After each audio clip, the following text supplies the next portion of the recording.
Welcome to Awakening You channel. If you appreciate what we do, please support us. Thank you. You, every sentient life form, are eternally one with God. There is no separation, even though your everyday experience enclosed within human bodies strongly indicates the opposite. There is only God, as we in the spiritual realms keep on reminding you, as we keep on drawing your attention to this unalterable truth, and He is our divine source, who is love, the energy field in which all that exists is eternally present. What you experience as humans are dreams and nightmares, but due to your choice to awaken you are moving away from nightmares towards pleasant dreams, and it is from these that you will awaken into the bliss that God's eternal presence constantly provides. There is nowhere apart from the presence of God. You just chose to imagine an utterly different form of existence, an impossible state in which love was lacking. Therefore you closed your minds to the love that envelopes and embraces you in every moment by drawing an imaginary cloak or veil over your awareness, much as a small child on putting its hands in front of its face believes that all that it could see has now been removed. Your awakening is a withdrawing of your collective hands from in front of your faces to let in the light that is eternally present. You have already decided, collectively, to do that, and so your awakening is assured. You have to remember that you are free. That means that God will not interfere with or override any choices that you make, even if those choices bring you intense suffering. That may sound as though He does not care about your well-being, but of course your well-being has been assured and taken care of since the moment of your creation. As you know so well, anything that is not in total alignment with love is unreal. However, when you chose to experience separation from love by entering into the illusion, you closed your awareness and experienced what appeared to be abandonment in a strange and frequently hostile environment. It was an environment in which there were a multitude of life forms, some of which threatened and attacked you, sometimes causing you great pain as they killed you. It was indeed a terrifying place in which you found yourselves. Sometimes you formed groups for mutual support and protection, and when you felt strong enough you would attack other groups to steal from them their land, their food, their possessions, or to totally subjugate them. And as your history shows you, that is still occurring.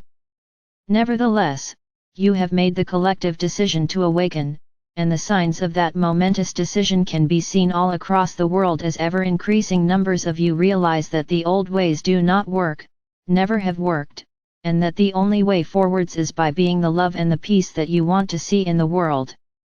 You cannot make others loving and peaceful however forcefully you attempt to do so. Free will not only operates between you and God, but also between each one of you. It is a divine gift that each and every one of you possess, and although you can intimidate and subjugate another by force of arms, you cannot override their free will. Peace can only occur when all cooperate in loving harmony to achieve the most favorable results for all involved. That realization has now dawned on so many who are now living it that it will come to pass. There is no one on earth who does not want a loving and peaceful life. Before now, the fear of pain and suffering that others might inflict on you, barbarians or savages, and in the present age, terrorists, led you to build defenses and armaments to protect yourselves.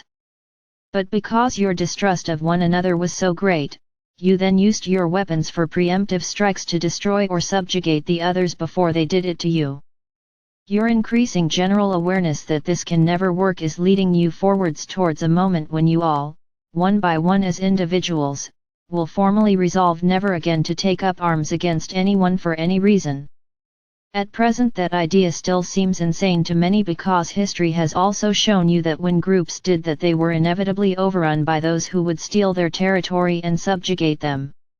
However, the tsunami of love that envelopes and embraces the planet is changing that. Many who have fought in wars, and many who are doing so presently, are becoming acutely aware of the absolute insanity of believing that by destroying others peace can be established on earth. You have never had peace on earth.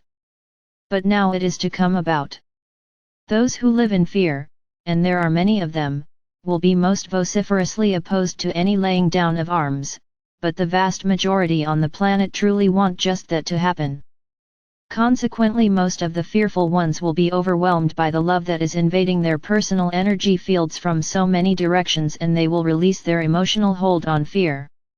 Those who choose to hold on to their fears may well become even louder in their objections, producing all kinds of unloving and violent arguments to persuade you that to go down the path of love is insane and will be catastrophic for humanity.